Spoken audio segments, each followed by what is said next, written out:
Huwag na huwag kang magpapakonvert sa mga Muslim, lalong-lalo na kapag ikaw ay isang Kristiyano at galing sa Biblia ang pananampalataya mo.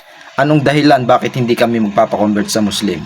May dahilan kami kaya kami nagbalik Islam. Gusto naming sumamba sa nag-iisang Diyos, ang Allah subhanahu wa ta'ala, kaya kami nagbalik Islam. La ilaha illallah. Yan po ang dahilan kaya kami nagbalik Islam. Hindi nyo mapipigilan ang mga taong yakapin ang pananampalatayang Islam dahil nakikita nila ang katotohanan. Nasambahin lamang ang nag-iisang Diyos na ating tagapaglikhang tunay nating tagapaglikha.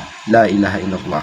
Alam niyo po ba, bilang isang Kristiyano at isang pastor, marami pong nagpi-PM sa akin na hinihikayat nila ako na magpa-convert into Islam. Para sa kaalaman ng ating mga kababayan, hindi po kami nanghihikayat na sumapi sa pananampalatayang Islam, kundi kami lamang ay nagpapahayag lang katotohanan kung sino ang gabayan ng Allah subhanahu wa ta'ala sa pananampalatayang Islam. Sila ang tunay na ginabayan ng Allah subhanahu wa ta'ala. Kaya kasinungalingan po ang sinasabi nyo na may nanghihikayat sa inyo. Hindi ako naniniwala na siya ay hinihikayat ng ating mga kapatid na mga Muslim. Maniniwala ako sa kanyang sinabi kung sasabihin niyang siya ay pinaratingan ng ating mga kapatid ng pananampalatayang Islam. At nakakalungkot isipin na mayroon po tayong mga kapatid na Kristiyano na nagpapapalit ng relihiyon at lumilipat po sila sa Muslim. Yan ang kagandahan ng pananampalatayang Islam. Nagpapahayag kami ng katotohanan. Pagkatapos namin ipahayag ang katotohanan, ang Allah subhanahu wa ta'ala ng bahalang gagabay sa mga taong tunay na may takot sa Kanya. La ilaha illallah. Hindi ba kayo nagtataka kung bakit iniiwanan kayo naming dating mga Kristiyano? Dahil nakikita namin ang katotohanan sa inyong pananampalataya. Subhanallah.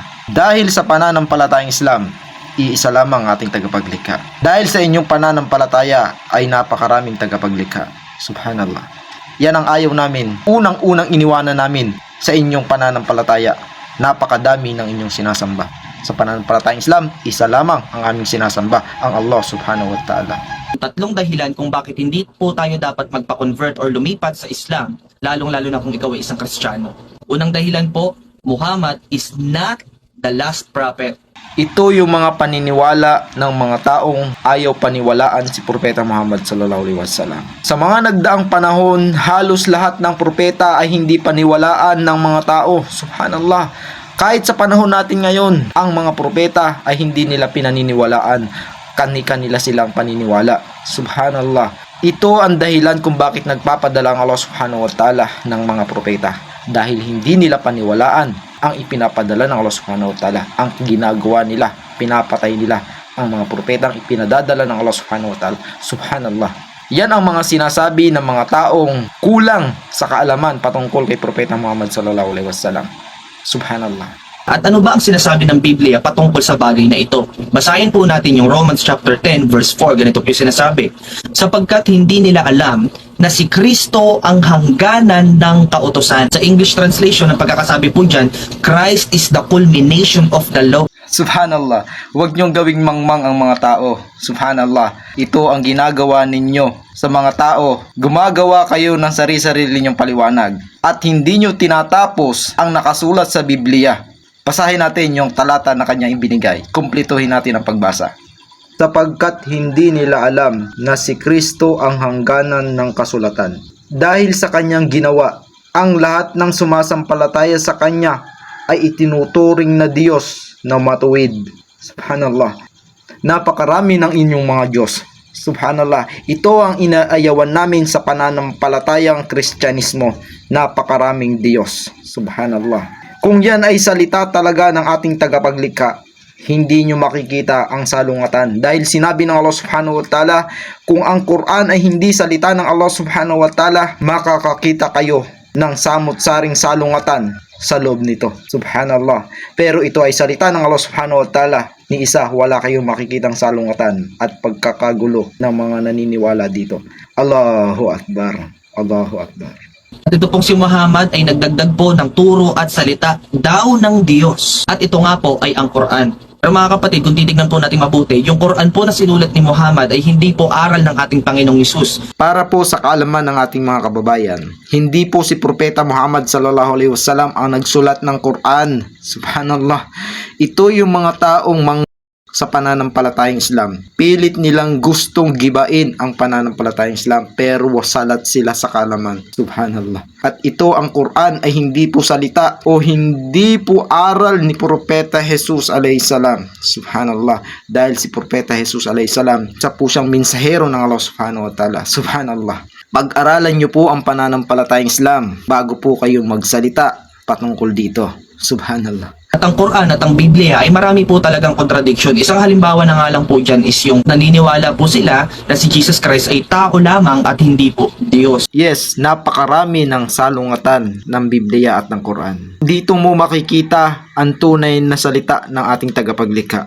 Kung inyo lamang pong pag-aaralan ang Quran at ang Biblia, makikita ninyo ang katotohanan. Subhanallah. Ang nakikita kong dahilan kung bakit sumikat o kaya naman naging marami ang tagasunod ni Muhammad o nung aral ng Quran ay dahil sa Quran ay ipinapangaral din po ang buhay ng ating Panginoong Hesus. Sa Quran po sinasama nila ang buhay ni Abraham, ni Moises, ni Mary at ng ating Panginoong Hesus. Yan ang katotohanan na salita talaga ng ating tagapaglikha, ang Quran.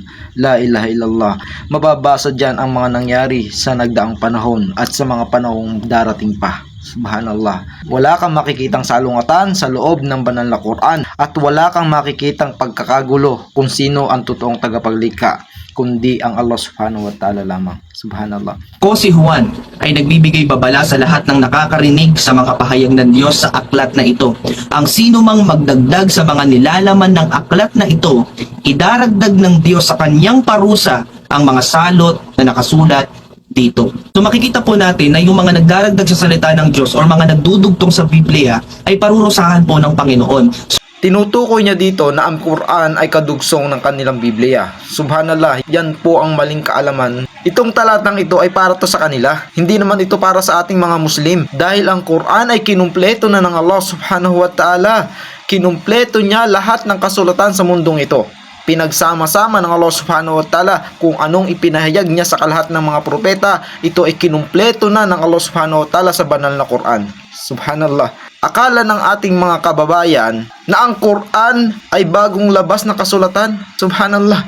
Ang Quran po ay nagmula sa Allah subhanahu wa ta'ala. Ito ay salita ng Allah subhanahu wa ta'ala kung inyo lamang pong nalalaman. Long part kung bakit hindi po tayo dapat makisang-ayon or umanib sa mga Muslim dahil ang Quran is not inspired word of God. So bakit ko nga ba nasabi na ang Quran po or aral ng mga Muslim ay hindi po inspired word of God? Pakikinggan po natin ang aral ng mga Muslim. Yung Quran po ay isinulat ni Muhammad nung kinausap po siya ng isang anghel. At ito pong anghel na ito ay si Angel Gabriel. Kapag wala talagang alam sa pananampalatayang Islam, sila ang gagawa ng salita nila na wala namang katotohanan. Lagi nilang sinasabi na ang Quran daw ay isinulat ni Propeta Muhammad sallallahu alaihi wasallam. Wala silang kaalaman sa pananampalatayang Islam. Yan ang totoo. Meaning to say mga kapatid, nung sinusulat ni Muhammad yung Quran, ang kausap niya po ay hindi Diyos kundi isang anghel. Alam niyo po kasi mga kapatid, para maging inspired by God ang sulat mo, dapat ito po ay kinasihan ng banal na espiritu. Ganito rin ang paniniwala ko nung Kristiyano ako. Pero hindi ito ang totoo. Nalaman ko ang tinatawag na espiritu na nakalagay sa Biblia ay ito pala si Anghel Jibril. Nung nabasa ko ang talata ng Quran na si Anghel Jibril ang tagadala ng mensahe sa lahat ng mga propeta, dito ko naunawaan na ang tinatawag sa Biblia na banal na espiritu ay ito pala yung anghel. Subhanallah, hindi ito naiintindihan ng mga kababayan nating mga Kristiyano. Ang tinatawag doon na banal na espiritu, ito po ay si Anghel Jibril. Subhanallah. Pag-aralan nyo po ang pananampalataya. Subhanallah. Alam niyo mga kapatid, naniniwala po ako na si Muhammad at ang mga Muslim magpahanggang ngayon ay biktima ni Satan. Nakakaawa ang ganitong mga tao. Subhanallah. Gumagawa sila ng sarili-sarili nilang salita. Gumagawa sila ng sarili-sarili nilang paliwanag patungkol sa pananampalatayang Islam at patungkol kay Propeta Muhammad sallallahu alaihi wasallam. Subhanallah. Astagfirullah. Itong mga taong ito, ang sinabi ng Allah subhanahu wa ta'ala, nasa kaila-ilaliman ng impyernong apoy kapag sila inabutan ng kamatayan sa ganitong kalagayan. Subhanallah. Nung ako ay hindi pa Muslim, lahat ng gawain ni Shaitan ay nagagawa ko. Subhanallah. Tapos ngayong ako'y nag-Muslim na, lahat ng gawain ni Shaitan ay napipigilan ko na at aking nang iniwanan. Subhanallah. Tapos sasabihin nyo na kaming mga Muslim ang sumusunod kay syaitan? Astagfirullah. Gumagawa kayo ng kasinungalingan. Yan ang totoo. Alam yan ng iba nating mga kababayan na kasinungalingan ang kanyang sinasabi. Subhanallah. Habang nabubuhay ka, kababayan, may pag-asa ka pang makapagbalik loob sa Allah subhanahu wa ta'ala.